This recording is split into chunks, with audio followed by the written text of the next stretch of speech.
ವಿದ್ಯಾರ್ಥಿಗಳಿಗೆ, ಪಾಲಕರಿಗೆ, ಪೋಷಕರಿಗೆ ಮತ್ತೊಂದು ವಿಡಿಯೋಗೆ ಸ್ವಾಗತ. ಈಗ ನೋಡಿ, ರಿಸಲ್ಟ್ ಬರೋದು ನಿಯರ್ ಇದೆ. ರಿಸಲ್ಟ್ ಬಂದ ತಕ್ಷಣ ಎಲ್ಲರೂ ಬಹಳಷ್ಟು ಪಾಲಕರು ಕೇಳೋದು, ಸರ್ ನಮ್ಮ ಮಗನಿಗೆ ಅಥವಾ ಮಗಳಿಗೆ ಟಾಪ್ 10 ಕಾಲೇಜಲ್ಲಿ CS ಮತ್ತು ಅಲೈಡ್ ಬ್ರಾಂಚ್ನಲ್ಲಿ ಸೀಟ್ ಸಿಗುತ್ತಾ?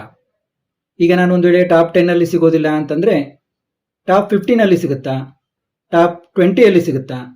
ನಾವು ಲಾಸ್ಟ್ ರೌಂಡ್ವರೆಗೆ ಕಾಯ್ತೀವಿ ಸರ್, ನಮಗೆ ಸಿಗುತ್ತಾ ಅಂತ. ಇದು ಬಹಳಷ್ಟು ಜನರು ಕೇಳೋ ಪ್ರಶ್ನೆ.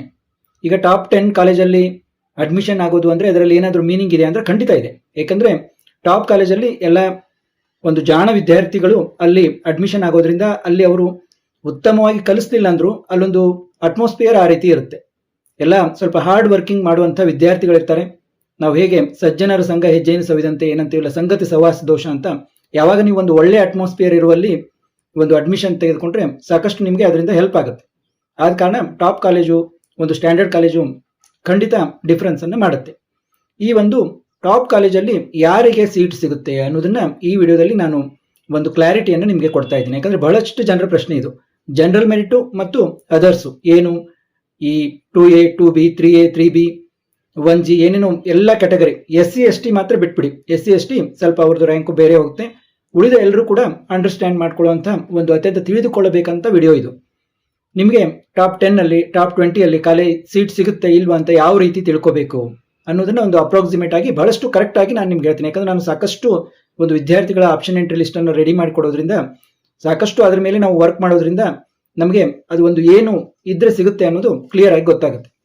ಈಗ ನೋಡಿ, ನಾವು ಟಾಪ್ 20 ಕಾಲೇಜು, ಇಲ್ಲಿ ನಾವು ಒಂದು ಟಾಪ್ 21 ಕಾಲೇಜ್ ತಗೊಂಡಿದ್ವಿ. 21 ಅಂದ್ರೆ SDM ಧಾರವಾಡ ಕೂಡ ತೆಗೆದುಕೊಂಡಿದ್ವಿ. ಯಾಕಂದ್ರೆ ಆ ಭಾಗದ ಜನರಿಗೆ SDM ಧಾರವಾಡ, BVB ಹುಬ್ಳಿ ಮತ್ತು ಬೆಳಗಾವಿ ಗೋಗ್ಟೆ ಇವೆಲ್ಲ ಫೇಮಸ್ ಕಾಲೇಜು. ಅದನ್ನ ಬಿಟ್ಟರೆ SIT ತುಮಕೂರು ಇದೆ. ಇದರಲ್ಲಿ ಉಳಿದಂತೆ ಮೈಸೂರಿನ ಕಾಲೇಜ್ ಇದಾವೆ, SJC ಮತ್ತು JSS science and technological university. ಅದನ್ನ ಬಿಟ್ಟರೆ ಉಳಿದಿದ್ವೆಲ್ಲ ಬೆಂಗಳೂರು ಕಾಲೇಜ್ ಇದಾವೆ. ಒಂದು 21 ಕಾಲೇಜುಗಳನ್ನು ನಾವಿಲ್ಲಿ ತೆಗೆದುಕೊಂಡಿದ್ವಿ. ಇಲ್ಲಿ ನಿಮಗೆ ಕಂಪ್ಯೂಟರ್ ಸೈನ್ಸ್ ಮತ್ತು ಅಲೈಡ್ ಬ್ರಾಂಚ್ ಸಿಗಬೇಕಂದ್ರೆ ಎಷ್ಟು ನಿಮ್ದು ರ್ಯಾಂಕ್ ಇರಬೇಕು ಅನ್ನೋದು ಪ್ರಶ್ನೆ. ನೋಡಿ, ಫಸ್ಟ್ಗೆ ಈಗ RV ಕಾಲೇಜು ನಿಮ್ಗೆ ಎಲ್ಲರೂ ಗೊತ್ತಿದೆ, ತುಂಬಾ ಫೇಮಸ್ ಕಾಲೇಜು, ಯಾವಾಗಿದ್ರು ಟಾಪ್ ನಲ್ಲಿ ಇರುತ್ತೆ. ಇಲ್ಲಿ ನಿಮಗೆ ಒಂದು CS ಮೇನ್ ಬ್ರಾಂಚ್ ನಲ್ಲಿ 499ಗೆ ನಿಂತಿದೆ. ಲಾಸ್ಟ್ ಇಯರ್ 499ಗೆ ಲಾಸ್ಟ್ ರೌಂಡ್ ಕಟ್ ಆಫ್ ನಾನು ಹೇಳ್ತಾ ಇರೋದು. ಫಸ್ಟ್ ರೌಂಡ್ ನಲ್ಲಿ ಕೇವಲ 234ಗೆ ನಿಂತಿದೆ ಫಸ್ಟ್ ರೌಂಡ್ ನಲ್ಲಿ. ಇನ್ನು ಅಲೈಡ್ ಬ್ರಾಂಚ್ ತಗೊಂಡ್ರು ಕೂಡ ಈ 4 ಬ್ರಾಂಚ್ ಇದಾವೆ ಇಲ್ಲಿ CS ರಿಲೇಟೆಡ್ RV ಕಾಲೇಜಲ್ಲಿ 990ಗೆ ನಿಂತಿದೆ. ಅಂದ್ರೆ 1000 ಒಳಗಡೆ ನಿಂತು, ಒಂದು 944 ಒಂದು 990ಗೆ 1000 ಒಳಗೆ ಸ್ಟಾಪ್ ಆಗ್ಬಿಟ್ಟು. ಆದ ಕಾರಣ ನೀವು ಒಂದು ರಫ್ ನಾನು ಹೇಳ್ತೀನಿ, first college 1000, second college 2000, third college 3000. ಈಗ ನೀವು ಒಂದು ರಫ್ಲಿ ಇದನ್ನ ಮಾಡ್ಕೋಬಹುದು. ಈಗ ನಿಮ್ಮ ರ್ಯಾಂಕ್ 1000 ಇದ್ರೆ ಫಸ್ಟ್ ಕಾಲೇಜ್ ಟಾರ್ಗೆಟ್ ಮಾಡ್ಬೋದು. ಸೆಕೆಂಡ್ ಅಂದ್ರೆ ರಫ್ ಆಗಿ ನಿಮ್ಮ ರ್ಯಾಂಕ್ 2000 ಇದ್ರೆ ಸೆಕೆಂಡ್ ಕಾಲೇಜು ಏನು PES ಯೂನಿವರ್ಸಿಟಿ ಟಾರ್ಗೆಟ್ ಮಾಡ್ಬೋದು. ನಿಮ್ಮ ರ್ಯಾಂಕು 3000 ಇದ್ರೆ ನೀವು BMSc ಅಥವಾ MS ರಾಮಯ್ಯ ಟಾರ್ಗೆಟ್ ಮಾಡ್ಬೋದು.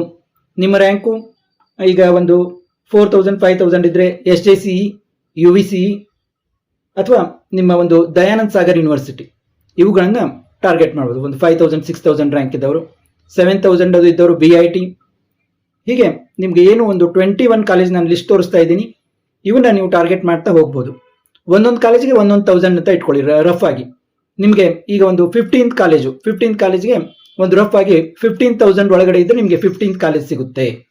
ಈ ರೀತಿ ಅಂದ್ರೆ ಮೇನ್ ಕಂಪ್ಯೂಟರ್ ಸೈನ್ಸ್ ಸಿಗ್ಲಿಲ್ಲ ಅಂದ್ರೆ ಒಂದು allied branch AIML AIDS data science, ಕೊನೆಗೆ ಸೈಬರ್ ಸೆಕ್ಯೂರಿಟಿ ಆದ್ರೂ ನಿಮ್ಗೆ ಸಿಗುತ್ತೆ ಅಂತ.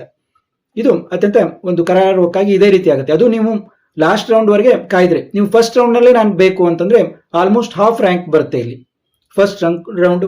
ಕೆಲವೊಮ್ಮೆ ನೀವು ಸೆಕೆಂಡ್ ರೌಂಡ್ಗೆ ಕಾಯ್ದ್ರೆ ನಿಮಗೆ ಸಿಗ್ಬಹುದು. ಥರ್ಡ್ ರೌಂಡು ಕಾಯಲೇಬೇಕಾಗುತ್ತೆ. ಕೆಲವೊಮ್ಮೆ ನಿಮಗೆ ಮೇನ್ ಬ್ರಾಂಚ್ ಬೇಕು ಅಥವಾ ಸ್ವಲ್ಪ ರ್ಯಾಂಕ್ ದೂರ ಹೋಗ್ತಾ ಇದೆ, ಈ ವರ್ಷ ತುಂಬಾ ಕಾಂಪಿಟೇಷನ್ ಇದೆ ಅಂತಂದ್ರೆ ನಿಮಗೆ ಬೇಕಾಗ್ತದೆ. ಈಗ ಜನರಲ್ ಮೆರಿಟ್ನವ್ರಿಗೆ ನಾನು ಹೇಳೋದು, ಜನರಲ್ ಮೆರಿಟ್ನವ್ರಿಗೆ ಒಂದು ಈಗ ನಾನೇನು ಈ 21 ಕಾಲೇಜ್ ಲಿಸ್ಟ್ ಕೊಡ್ತಾ ಇದ್ದೀನಿಲ್ಲ, ಜನರಲ್ ಮೆರಿಟ್ನವರು 20,000 ಒಳಗೆ ಬರಲೇಬೇಕು. 20,000 ಅಂದ್ರೂ ಕೂಡ ಸ್ವಲ್ಪ ಜಾಸ್ತಿ ಆಯಿತು. ನೀವು 16,000 ನೋಡಿ, ಲಾಸ್ಟ್ ಇಯರು ನಾನು SDM ನಮ್ಮ ರ್ಯಾಂಕಿಂಗ್ ಏನು computer science main branch ranking ತೆಗೆದುಕೊಂಡ್ರೆ SDM last round cut of ಎಲ್ಲಿಗೆ ಬಂದು ನಿಂತಿದೆ ಅಂದ್ರೆ 16,712.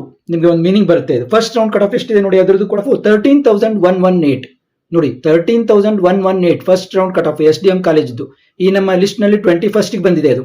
ನೋಡಿ, ವರ್ಷದಿಂದ ವರ್ಷಕ್ಕೆ ಹುಬ್ಳಿಯಲ್ಲಿರುವಂಥ BVB ಆಯಿತು, ಧಾರವಾಡದಲ್ಲಿರುವಂಥ SDM ಆಯಿತು, ಬೆಳಗಾವದಲ್ಲಿರುವಂಥ ಗೋಗ್ಟೆ ಆಯಿತು, ಇವುಗಳ ರ್ಯಾಂಕು ಸ್ವಲ್ಪ ದೂರ ದೂರ ಹೋಗ್ತಾ ಇದೆ. ಏಕೆಂದರೆ ಬಹಳಷ್ಟು ಈ ವಿದ್ಯಾರ್ಥಿಗಳು ಮತ್ತು ಪಾಲಕರು ಈ ಕಡೆ ಪ್ಲೇಸ್ಮೆಂಟ್ ಅವಕಾಶ ಕಡಿಮೆ, ಬೆಂಗಳೂರಲ್ಲಿ ನಮಗೆ ಜಾಸ್ತಿ ಪ್ಲೇಸ್ಮೆಂಟ್ ಆಗುತ್ತೆ ಅನ್ನೋ ಒಂದು ಅಭಿಪ್ರಾಯದಿಂದ ಬೆಂಗಳೂರು ಕಾಲೇಜುಗಳಿಗೆ ಜಾಸ್ತಿ ಪ್ರಿಫರೆನ್ಸ್ ಕೊಡೋದ್ರಿಂದ ಒಂದು ವೇಳೆ ಕೆಲವೊಂದು ವಿಚಾರಗಳಲ್ಲಿ ಬೆಂಗಳೂರು ಕಾಲೇಜುಗಳಿಗಿಂತಲೂ ಈ ಕಾಲೇಜುಗಳು ಬೆಂಗಳೂರಿನ ಏನು ಒಂದು ಟಾಪ್ 6-7 ಕಾಲೇಜುಗಳಿಗಿಂತ ಅವನ್ನ ಬಿಟ್ಟರೆ ನೆಕ್ಸ್ಟ್ ಸ್ಥಾನದಲ್ಲಿ ಇವು ಇದೇವೆ ಅಂತ ಹೇಳ್ಬೋದು.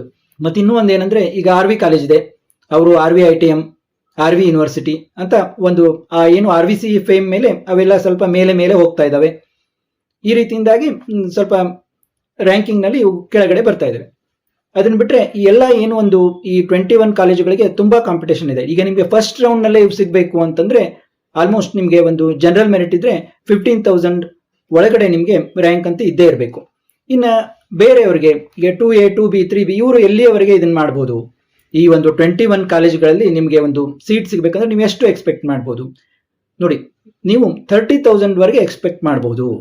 ಅದರಲ್ಲಿ ಈ ಒಂದು RVCE ಮತ್ತು PES university, BMSCE, MS Ramaiah, Dayananda Sagar ಇವೇನು ಒಂದು ಟಾಪ್ 5 ಕಾಲೇಜ್ನಲ್ಲಿ ಇದಾವೆ, ಇವುಗಳಲ್ಲಂತೂ ಬಹಳಷ್ಟು ಕಾಂಪಿಟೇಷನ್ ಇರುತ್ತೆ. ಇಲ್ಲಿ ನಿಮಗೆ ಜನರಲ್ ಮೆರಿಟ್ಗೆ 2A 3B ಇವೇನು ಅದರ್ಸ್ ಕ್ಯಾಟಗರಿ ಇದಾವಲ್ಲ, ಒಂದು 10%, ಒಂದು 10 ಬಹಳಷ್ಟು ಅಂದ್ರೆ 20%, ಅವರಿಗೆ 1,000ಕ್ಕೆ ಸಿಕ್ಕರೆ ನಿಮಗೆ 1,400ಗೆ ಸಿಗ್ಬೋದು. ಇಷ್ಟೇ, ಜಾಸ್ತಿ ತುಂಬಾ ವೇರಿಯೇಷನ್ ಆಗೋದಿಲ್ಲ. ಆದ ಕಾರಣ ಅದನ್ನು ನೀವು ನೆನಪಿಟ್ಕೋಬೇಕು. ಇವನ್ ಅದರ್ಸ್ ಇದ್ರು ಕೂಡ, SC ST ಬಿಟ್ಬಿಡಿ, ಅದರ್ಸ್ ಇದ್ರು ಕೂಡ ನಿಮ್ಮ ರ್ಯಾಂಕ್ ಒಂದು ಮ್ಯಾಕ್ಸಿಮಮ್ 30,000 ಅಲ್ಲಿ ಇದ್ರೆ ಈ ಒಂದು 21 ಕಾಲೇಜಲ್ಲಿ ನಿಮಗೆ CS ಮತ್ತು ಅಲೈಡ್ ಬ್ರಾಂಚ್ ಸಿಗುತ್ತೆ. ಇಲ್ವಾದ್ರೆ ಈಗ ನಿಮ್ಮ ರ್ಯಾಂಕು 30,000ಕ್ಕಿಂತ ಜಾಸ್ತಿ ಇದೆ ಅಂದ್ರೆ ಈ ಕಾಲೇಜುಗಳು ಸಿಗೋದು ತುಂಬಾ ತುಂಬಾ ಕಷ್ಟ. ಸುಮ್ಮನೆ ನೀವು ಹಾಗೆ ಆಪ್ಷನ್ ಎಂಟ್ರಿಯಲ್ಲಿ ಇಟ್ಟ ಹಾಗೆ ಹೊರತು ಅವುಗಳು ನಿಮಗೆ ಸಿಗೋದಿಲ್ಲ. ಈಗ ಲಾಸ್ಟ್ ಇಯರ್ ಒಬ್ರು ಅವರ ಒಂದು ರ್ಯಾಂಕು, ಆ ವಿದ್ಯಾರ್ಥಿಯ ರ್ಯಾಂಕು 9,110 ಹೀಗೇನೋ ಇತ್ತು. 9,110 ಇದ್ದಾಗ ಆತನಿಗೆ ಒಂದು ಅವರ ತಂದೆಗೆ CS ಮತ್ತು ಅಲೈಡ್ ಬ್ರಾಂಚ್ ನಲ್ಲಿ ಮಾಡ್ಬೇಕಂತಿತ್ತು. ಆ ವಿದ್ಯಾರ್ಥಿಗೆ ನಾನು ಟಾಪ್ 5 ಕಾಲೇಜಲ್ಲೇ ಹೋಗ್ಬೇಕು, ಅದರಲ್ಲೂ ನಾನು RVCE ಮತ್ತು PES ಇವುಗಳಲ್ಲೇ ಹೋಗ್ಬೇಕು, ಹೀಗೆಲ್ಲ ಆತನಿಗಿತ್ತು. ಹೀಗಾಗಿ ಆತ ಏನ್ ಮಾಡಿದ, RVCE PES ಇವನ್ನ ಹಾಕೊಂಡ ಮೇಲೆ 5 ಕಾಲೇಜಲ್ಲಿ with computer science allied branch ಅವ್ರ ತಂದೆಯವರು ಹೇಳಿದಾಗೆ. ಆಮೇಲೆ ENC ಹಾಕಿದ್ದ ಆತನಿಗೆ. ಕೊನೆಗೆ PES ನಲ್ಲಿ ಲಾಸ್ಟ್ ರೌಂಡ್ ನಲ್ಲಿ PES ಕಾಲೇಜಲ್ಲಿ ಅವನಿಗೆ ಏನು ಒಂದು ಎಲೆಕ್ಟ್ರಾನಿಕ್ ಅಂಡ್ ಕಮ್ಯುನಿಕೇಶನ್ ಅಲಾಟ್ ಆಯಿತು. 2A ಕ್ಯಾಟಗರಿ, ನೀವು ನೆನಪಿನಲ್ಲಿಡಬೇಕು, 2A ಕ್ಯಾಟಗರಿ ವಿದ್ಯಾರ್ಥಿಗೆ PES ರಿಂಗ್ ರೋಡ್ ಕ್ಯಾಂಪಸ್ನಲ್ಲಿ ENC ಸಿಕ್ತು. ಅದು ಯಾವಾಗ ಲಾಸ್ಟ್ ರೌಂಡ್ ವರೆಗೆ ವೇಟ್ ಮಾಡಿದಾಗ ಸಿಕ್ತು. CS ಅಂಡ್ ಅಲೈಡ್ ಬ್ರಾಂಚು ಸಿಗ್ಲಿಲ್ಲ. ಆದ ಕಾರಣ ನೀವು ಜನರಲ್ ಮೆರಿಟ್ ಆದರೆ ಒಂದು 15,000-16,000 ವರೆಗೆ ಇದ್ರೆ ಸ್ವಲ್ಪ ಈ ಏನು ಟಾಪ್ 21 ಕಾಲೇಜ್ ಹೇಳಿದ್ನಲ್ಲ ಅದರಲ್ಲಿ ಸಿಗ್ಬೋದು. ನೀವು ಅದರ್ಸ್ ಇದ್ರೆ ಮತ್ತು ನೀವು ಎಲ್ಲ ನಾವು ಏನೇನಿದಾವೆ ಇವನ್ ಸೈಬರ್ ಸೆಕ್ಯೂರಿಟಿ, ಡಾಟಾ ಸೈನ್ಸು, ಈಗ ಸಾಕಷ್ಟು ಬ್ರಾಂಚ್ ಮಾಡಿದ್ದಾರೆ.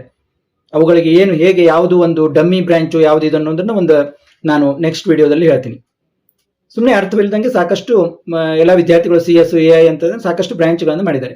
ಆ ಒಂದು ಅಲೈಡ್ ಬ್ರಾಂಚ್ ನಲ್ಲಿ ನಿಮ್ಗೆ ಸಿಗಬೇಕಂದ್ರೂ ಕೂಡ ನಿಮ್ಮ ಒಂದು ನೀವು ಯಾವುದೇ ಜನರಲ್ ಮೆರಿಟ್ ಬಿಟ್ಟು ಅದರ್ಸ್ ಇದ್ದೀರಾ ಅಂತ ತಿಳ್ಕೊಳ್ಳಿ. 30,000 ಒಳಗೆ ಇದ್ರೆ ಮಾತ್ರ ನಿಮಗೆ ಒಂದು ಏನು ಲಾಸ್ಟ್ 21st ಕಾಲೇಜು 20 ಕಾಲೇಜು ಏನು 18 17 ಏನು ಇವು CMR, ಈಗ ಫಾರ್ ಎಕ್ಸಾಂಪಲ್ ತಗೋತಾ ಇದ್ದೀನಿ ನಾನು, CMR ಇನ್ಸ್ಟಿಟ್ಯೂಟ್ ಆಫ್ ಟೆಕ್ನಾಲಜಿಯಲ್ಲಿ ನೀವು GM ಇಲ್ಲ ಅದರ್ಸ್ ಇದ್ದೀರಾ, CMR ಇನ್ಸ್ಟಿಟ್ಯೂಟ್ ಆಫ್ ಟೆಕ್ನಾಲಜಿಯಲ್ಲಿ ಯಾವುದೋ ಒಂದು ನಿಮಗೆ ಬೇರೆ data science, AIML, AIDS other branch ನಿಮಗೆ ಸಿಗಬಹುದು.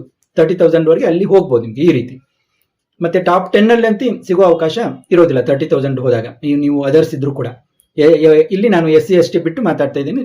ಈಗ ಒಂದು ಮುಂದಿನ ವಿಡಿಯೋದಲ್ಲಿ ನಾವು ಇನ್ನೊಂದು ವಿಷಯದೊಂದಿಗೆ ಭೇಟಿಯಾಗೋಣ. ನಾನು ಮಾಡ್ತಾ ಇರೋ ವಿಡಿಯೋಗಳನ್ನ ತಪ್ಪದೆ ನೋಡಿ, ಅದರಿಂದ ನಿಮಗೆ ಒಂದು ನಾಲೆಜ್ ಬರುತ್ತೆ. ನೀವೇ ಆಪ್ಷನ್ ಎಂಟ್ರಿ ಹಾಕೊಂಡ್ರು ಕೂಡ ನಿಮಗೆ ಯಾವ ರೀತಿ ಏನು ನನಗೆ ಯಾವ ಬ್ರಾಂಚ್ ಸಿಗ್ಬೋದು ಅನ್ನೋ ಒಂದು ಕ್ಲಾರಿಟಿ ಸಿಗುತ್ತೆ.